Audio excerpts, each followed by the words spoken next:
On today's show, the Dallas Mavericks rumored to be trading Tim Hardaway Jr. to the Detroit Pistons for Quentin Grimes, potentially. What do we think about that deal? Should the Mavericks get it done?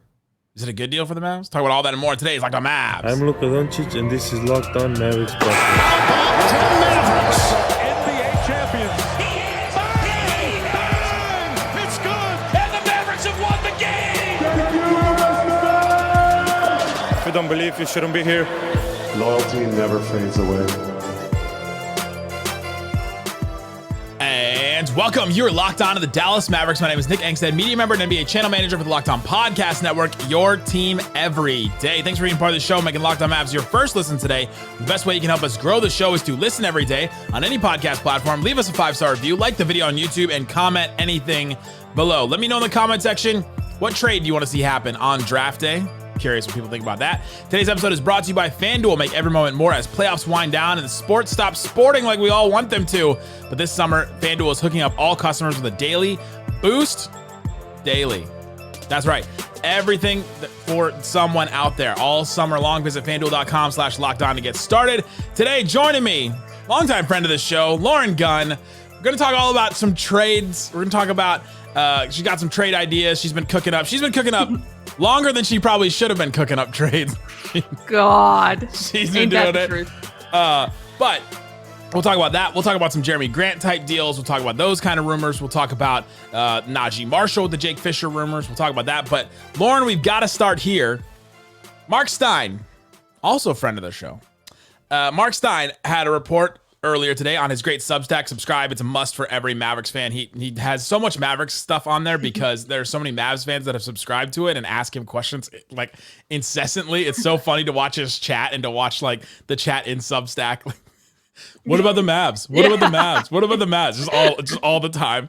It's so funny. But he reports that Detroit has emerged as a potential trade destination for Dallas's Tim Hardaway Jr. A full potential trade construction has not emerged yet, but league sources say there have been scenarios discussed in which Quentin Grimes would land in Dallas. Jake Fisher takes that a little step further and says there continues to be buzz about Dallas engaging multiple teams on deals that could offload Tim Hardaway Jr. to the point that league personnel believe that the Mavericks have a deal on the table, but one that would still bring back salary, which is kind of a problem for the Mavericks because they need to offload Tim Hardaway Jr.'s $16 million in order to re-sign Derrick Jones Jr. I don't know how much of all of that they need to offload to sign Derrick Jones Jr., but they do need to get rid of some of it in order to pay him more than like the $5 million taxpayer mid-level exception that they would have right now. Let's start here. So Tim Hardaway Jr. to the Pistons. My initial thought was, okay, it's either they're going player for player and they're getting Isaiah Stewart. The Mavs were attached to him back in December. They were rumored to be interested in him. But your thoughts on if it's Quentin Grimes that comes back for the Dallas Mavericks? I think it would be a fantastic, if you can get Quentin Grimes in this deal, I think it's a win-win for Dallas because you mentioned you start to kind of work your way towards clearing the money. And I think, whether or not another player is included in there, like a Dante Exum or even an AJ Lawson to try and get you some of that money, get you a little bit closer.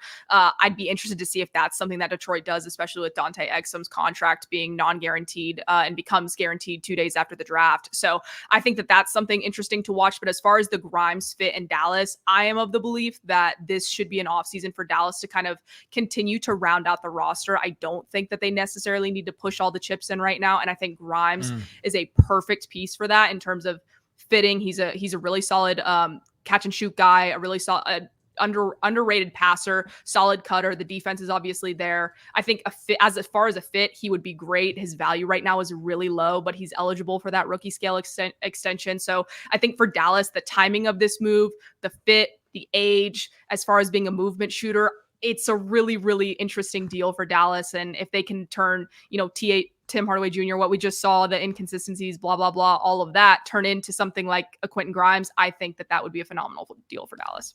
It would be. It would be one of those moves where you go, they just checked off like 3 boxes on their offseason stuff. Exactly. And I think the Mavericks would have to give up something in order to get Grimes back. I think it would have to be some kind of second. They have 4 second-round picks they can throw in to sweeten the deal. I've called them many times. They're the lube of trades. You can just you just add them to trades and you just push it right through. Yep. You get it done. And but Quentin Grimes, he's 24 years old. He's a 6'5" like guard.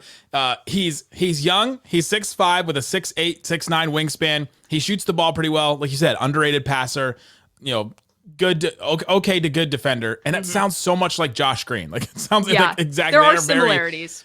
They're very similar in some of those things, but I do think Quentin Grimes is a better defender than what Josh Green has shown so far. If Josh Green may be a better passer than Quentin Grimes, but I think you would take that. And if anything, you kind of do what you did with the Daniel Gafford moves. You get younger at a position. Yep.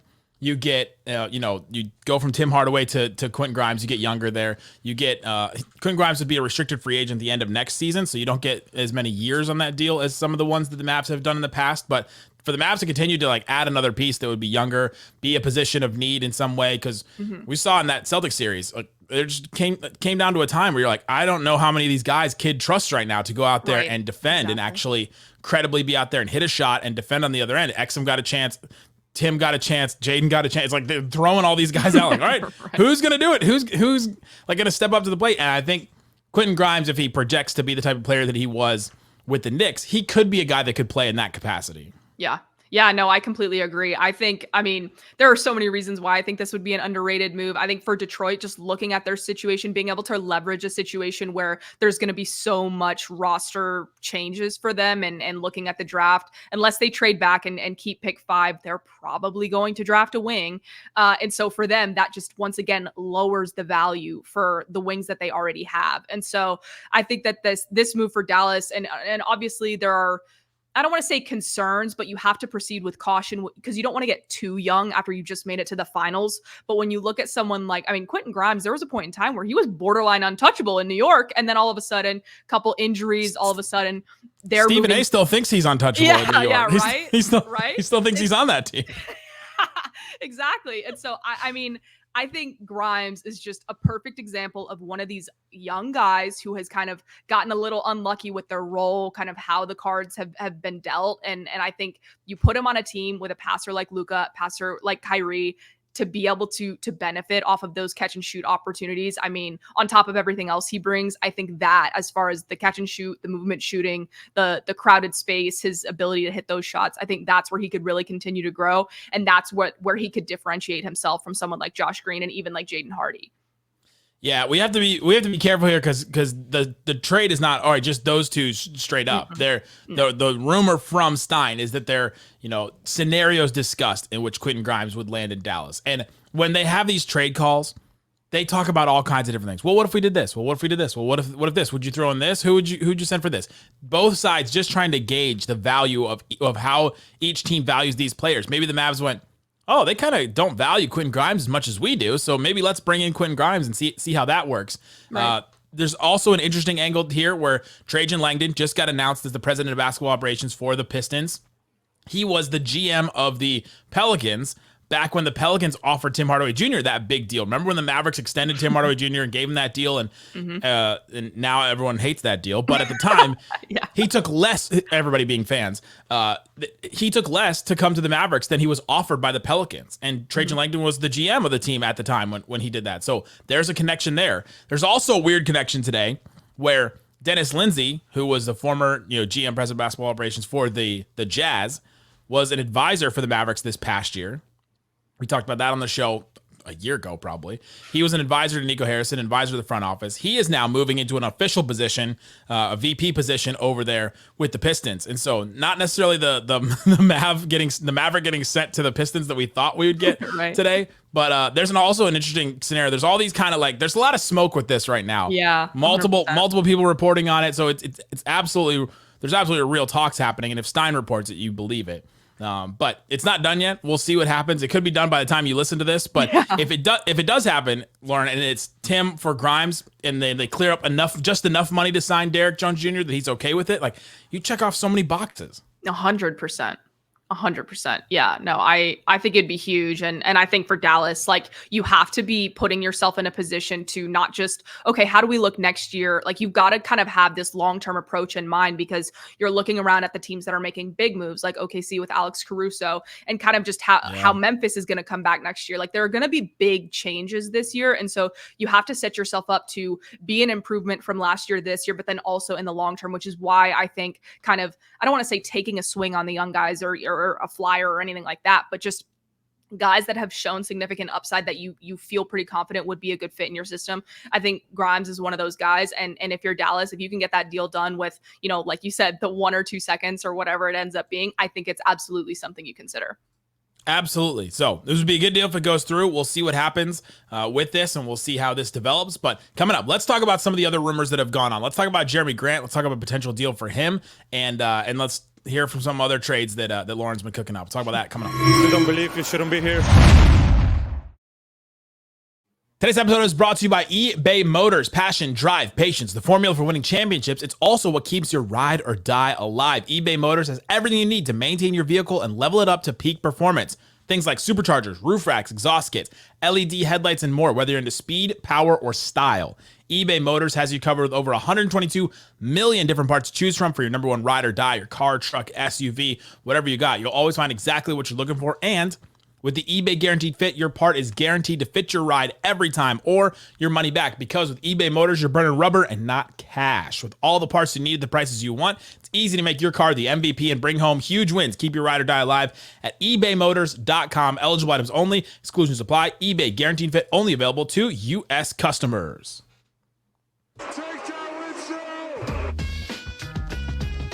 Thanks, everybody, for hanging out with us on Locked On Mavs, being part of the show, part of the Raccoon Squad, listening every day. We appreciate each and every one of you checking out the show. If you want to support the show and get text alerts on every rumor, I think I sent 40 messages today. Oh my God. I don't think it was that many, but I sent a bunch of messages. I'll send every rumor that I see to you over text and send you my thoughts on it immediately. I had a subtext subscriber that said, "You're saving my life right now. I'm sitting on a beach. I don't want to be scrolling Twitter. I'm on vacation, but I need these Mavs rumors, and you're feeding them right to me." And I love that. Welcome. That's amazing. Glad to be of service to you. So if you want that, subscribe to the subtext. Click the link in the description. Text the number 214-643-8637. That's in the description as well. All right, Lauren, we're talking about trades. One of the names that's been brought up with the Mavericks, an actual rumor. The Mavs have been rumored to be interested in Jerami Grant. The Mavs have been connected with him before. I was listening to Locked On Blazers today with Mike Richmond. He reminded me that we actually did a crossover episode where we talked about potential Jerami Grant trades back when the trade deadline happened, and then they did the PJ Washington, Daniel Gafford thing. Jerami Grant, I got a trade sent to me that was very interesting, that I've found very interesting, from actually a subtexter on the subtext line. And there's a 3-team deal that you can kind of put together, where it's Tim Hardaway Jr. goes. Let's see if I can actually find it. I can't find it. Tim Hardaway Jr. goes to the Pistons. Quentin Grimes and Jerami Grant come to the Mavericks, and then you'd have to send Maxey and Josh Green over to the Blazers, and you send a first to the Blazers and a second to the Pistons. Wow. A lot of moving parts. The Mavericks are basically sending out Josh Green, Maxey, Tim Hardaway, and a future first round pick, which they have. They wouldn't have it at the draft, but they'll have it afterwards, and a second round pick. And you get back Jerami Grant and Quentin Grimes. So you get the bigger wing that you want, and you get the smaller wing that you want. You get younger, get off of Tim Hardaway's deal. I don't think you could re-sign. I don't think you can re-sign Derek Jones Jr. at that point. But is that a deal you're interested in? It's tricky because there's a scenario where you do that and then you salary dump Maxey and then you can re-sign Derek Jones Jr. But I think at that point, there's a lot of turnover there.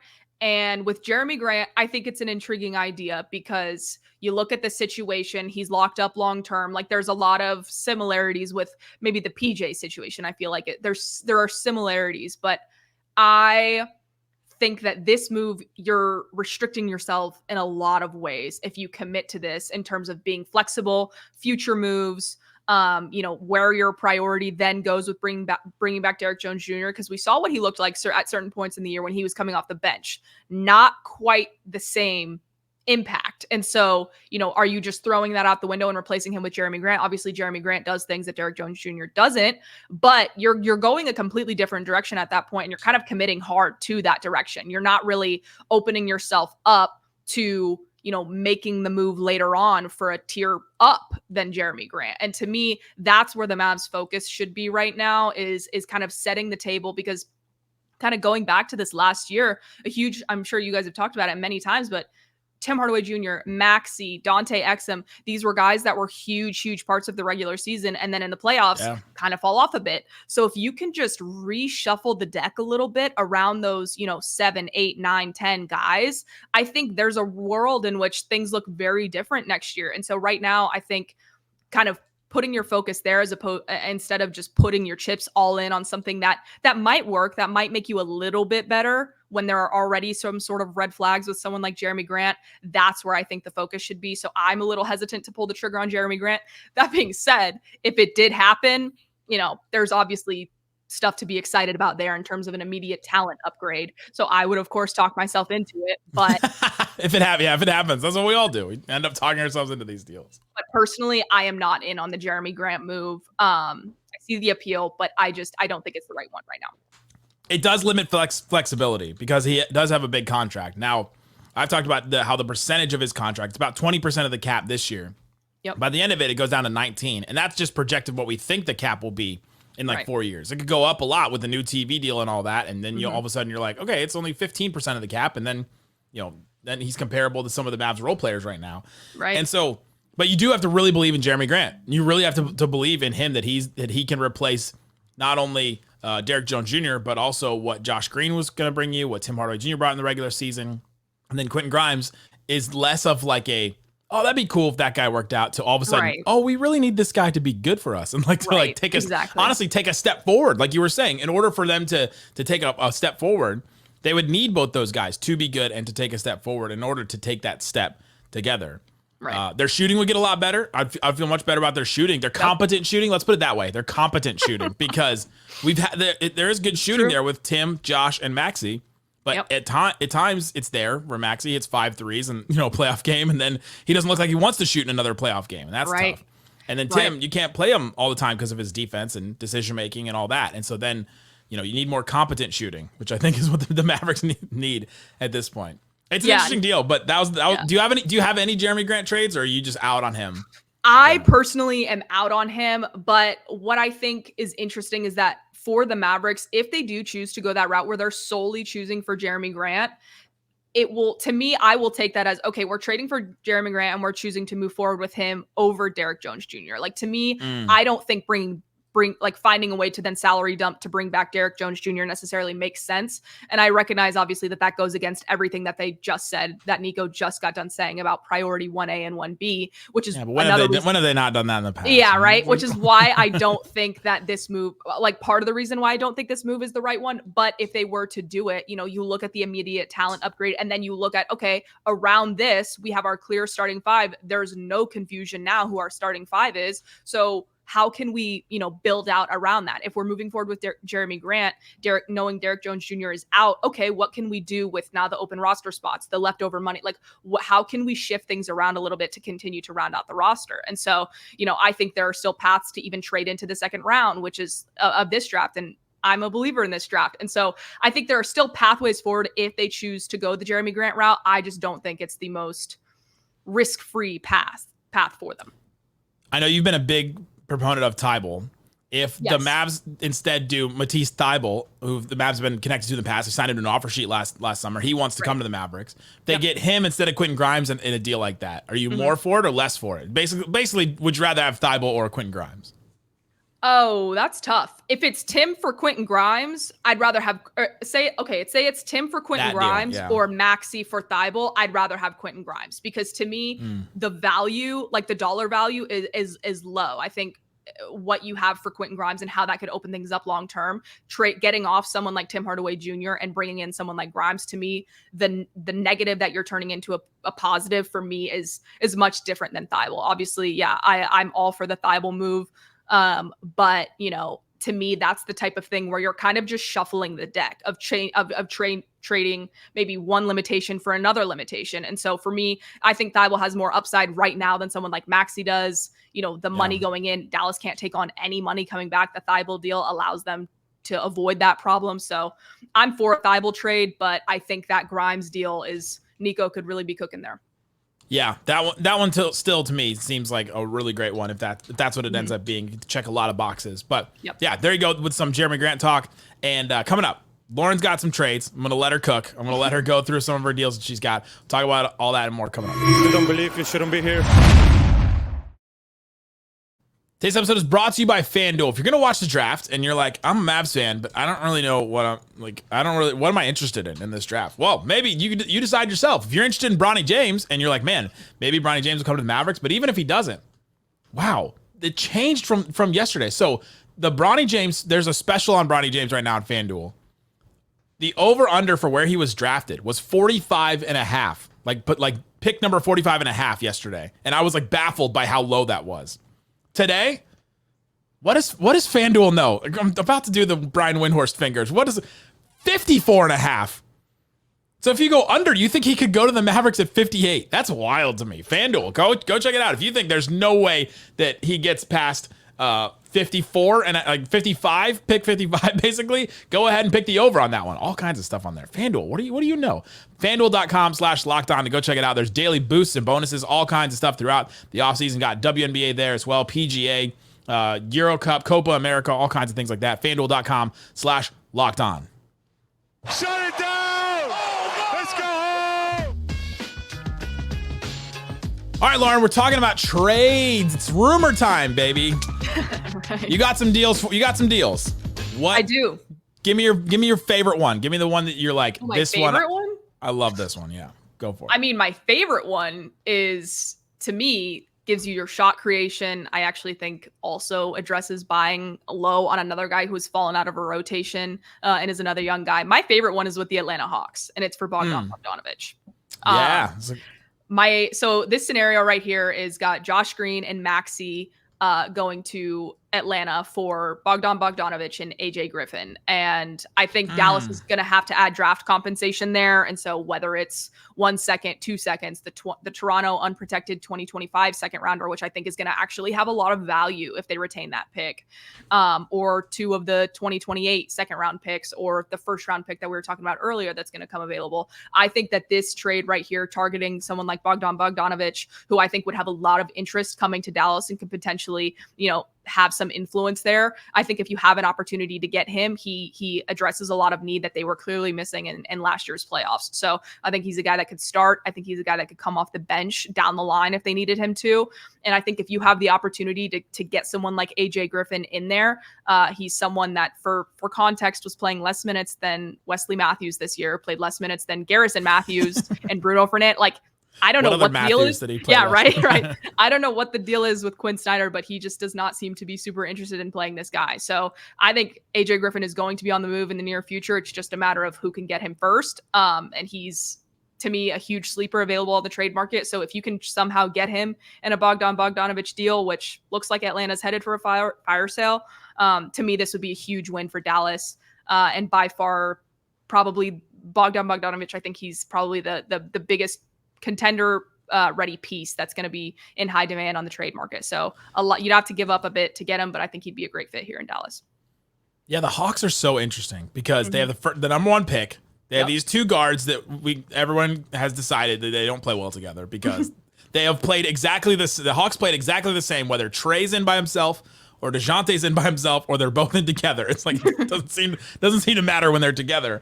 Yep. And now, and then they have all these contracts too, and they've been a disappointment the last couple of years. After they made the Eastern Conference Finals a couple years ago, they just haven't panned out exactly the same. They've got this coach that's in now. What are they going to do? They have so many moves they can make, but they do have to offset some of this salary. Yep. Eventually, this does that a little bit for them down the road. But Bogdanovic would definitely, like you said, come in and be another ball handler, another shooter, a guy that probably wouldn't be scared with the ball in his hands. And they don't need a guy that has to have the ball in his hands as the third guy, right? And you kind of don't want them to have that because you want a guy that can play with Luka, can play with Kyrie, maybe could play with both of them here and there. And it's not like, all right, if this guy doesn't have the ball, he's kind of useless. They can't have another guy like that. And Bogdan isn't that type of guy. Right. That's a good one. I like that one. Yeah, I think it's really interesting because for Atlanta right now, like I said, Bogdanovic they're going to get significant offers for him. They may even get an offer of like 2 kind of underwhelming first round picks that are expected to be late or are heavily protected or whatever the case may be. They're going to get all sorts of offers for him. And so I do think where it could get interesting is, okay, we're looking at our situation. We're realizing kind of what direction we're headed in. Bogdanovic, like, you've been here, you've played through the rough time. Like, where, do you care to give any influence? Like, I'm curious if that becomes a factor. But I think with Atlanta, you need to look at, okay, what guard you're going to be moving forward with next, and who can we, have around him that are functional pieces that are still young and that can either grow like a Josh Green or that we can flip later on in the final year of his deal in a Maxi Kleber. So I think that there's optionality there for Atlanta, which is why I think that this kind of opens things up for them. But, like I said, they're going to be getting a lot of calls on Bogdanovic. Yeah, that's an interesting one. Give me another one. So my next one, bear with me on this one. But how many players are in this? I am so in on this one. I would be so over the moon if it happened. Maxi and AJ Lawson or Dante Exum, depending on, where the Brooklyn Nets would prefer to go, to get your backup point guard in Dennis Schroeder. And I am aware of the history. I'm aware of the feud. Maxi needs to go. You can't have the same. You can't have both on the these same guys team. on the same No, team. you cannot. But for me, when I'm looking at Dennis Schroeder, I look at a guy who can be that guy off the bench, who can step up in a starting role if one of your guys is unavailable. He's in a contract year, so it is a bit of a rental if you need it to be. He can score, he can pass, he's solid in the pick and roll, he's feisty, he's got playoff experience, he's got all sorts of experience at this point. And so I think Schroeder is a guy that once again is flying under the radar because of some of the questions in the past. And I think, after a solid year putting up solid performances in Toronto and in Brooklyn, I think putting him in a situation where he has two rim rolling bigs and is surrounded by shooters and can also create for himself as a guard, I think he would be a phenomenal third ball handler to bring in, because in my opinion, if you look at the free agency market and you look at the trade market, there are not many third ball handlers out there that are within what Dallas could have to offer or are even available at all. So to me, Dennis Schroeder is one of them. Final year of his deal, he's going to be in a prove it year. So I think there's a lot of potential upside for that to be a good fit. And if it's not, well, you've just moved off a little bit of long-term money. That one's interesting. It's not going to be a popular one. I apologize, but I think Maxi would have to go because they have beef with the German national team and all that. Right. I did have a deal. The only deal I really talked about with the Locked On Ultimate and mock draft that we did, which we just finished yesterday. Yeah. Was with the Nets. The Nets, our Locked On Nets show, they offloaded their entire team. They traded Mikal Bridges to the Raptors. They traded all of their picks all over the place. They were like, we wanted just a full on rebuild. And I was like, you know what? Don't hate it. I respect it. The deal that they offered me was Dorian Finney-Smith. They were trying to tug on the nostalgia heartstring. Yeah. Dorian and Dennis for Tim Hardaway and Josh Green. And I was like, did the Mavs have to give anything back? And he was like, well, we have they at that point in the discussions, they had offloaded so much salary elsewhere. They're like, we can take on Maxi too. And they're like, we'll take on Maxi's contract, but you got to give us the future first, or you got to give us all the seconds that you have. But then you could re-sign Derrick Jones Jr. So you're like, okay. Yeah, I'm very out on that. I want Dallas to bring back Dennis Smith. If you can't trade for a point guard, or you can't Dorian Finney-Smith, not Dennis. I thought it was both of them in this package. Both of them, no? No, Dennis. Did I say Dennis Smith? I didn't. Did I go full Dennis, Smith? The Smith way? Dennis Schroeder and Dorian. Schroeder and Dorian Finney-Smith. Oh, then yeah. I mean, I would be interested in that. I mean, don't get me wrong. You're swapping out Dorian Finney-Smith for Derrick Jones Jr. And I don't love that. Unless you can do Maxi, Josh, and Tim, and then you can do all three of them. Then you get the space. Yeah, but I just don't think there's a lot of long-term upside there. I think it's kind of a short. And I love Dorian. I want him to come back at some point, but it's kind of getting to the point where it's I kind of look at it like the Harrison Barnes scenario, where it's he was a guy that you could get a lot for, and now as time goes on, you traded for Justin Jackson and the corpse of Zach Randolph. Yeah, and that's not a shot greatest at floater Dorian. of all time. Yeah, oh God, don't remind me. It's who's gonna start this season? Oh, maybe Justin Jackson. But yeah, no, it's not like Dorian is useless by any means. That's not what I'm saying at all. But you don't want to have guys or you don't want to keep getting guys that are maybe a little less multi-dimensional. Like you want to keep expanding, and that's not necessarily like, oh, we got to get younger, but I think you have to do things that fit your roster need without becoming redundant, which I think that there could be some similarities in a deal like that. I really am in on Dennis Schroeder. I think he would actually be such a great fit here for so many reasons. But yeah, it would have to be Maxey going out, and there's still even risk involved with that. But because he's on the final year of his deal is why I would be interested in doing it. So yeah, we'll see what happens. But I think Brooklyn in general, like, is a team to watch as a potential trade partner for Dallas, just given how many guys. Yeah, they could do a lot. I mean, the lockdown hosts were trading everybody. Yeah, exactly. Like they're still like, even after the draft was done, they're like, anybody want Cam Johnson for a future pick that like doesn't matter? Oh, I would love Cam Johnson, but unfortunately, like Joe Tsai and the way they're running things over there, I just think they're on another planet in terms of like what they think they can get back for their guys. And I'm not just talking about like Mikal Bridges, because obviously everyone knows that situation, but like, I just don't think that they're quite there with where the market value is at and where the leverage is not. By the way, the Josh and Tim for Dennis and Dennis Schroeder and Dorian, an anonymous potentially former co-host of this show, did not like that deal as well. Yeah, I don't. You got to have something that gives you like, which is why I love the Quentin deal so much and why I like Matisse. So I think you have to have something that kind of gives you like movement forward, and I don't know that deal does that. For sure. There you go. There's some trade ideas. There's the Tim Hardaway and the Detroit actual rumor there. Lauren, where can everybody find you? Yeah, so you can find me on Twitter at the Lauren Gunn, Gunn. I am currently grinding out my trading posts, breaking down every team, where they're at, kind of what's ahead, and taking a look at just what I see, what I hear, and compiling it all there. So come check it out. Come read if you have the patience. And thanks for tuning in. There you go. Go check it out. We'll be back with more. Slightly and I will do both the shows after the draft, and we've got some fun stuff going on his channel too. Slightly Biased guys. Thanks so much for listening to Locked On Mavs. Peace out. Boom.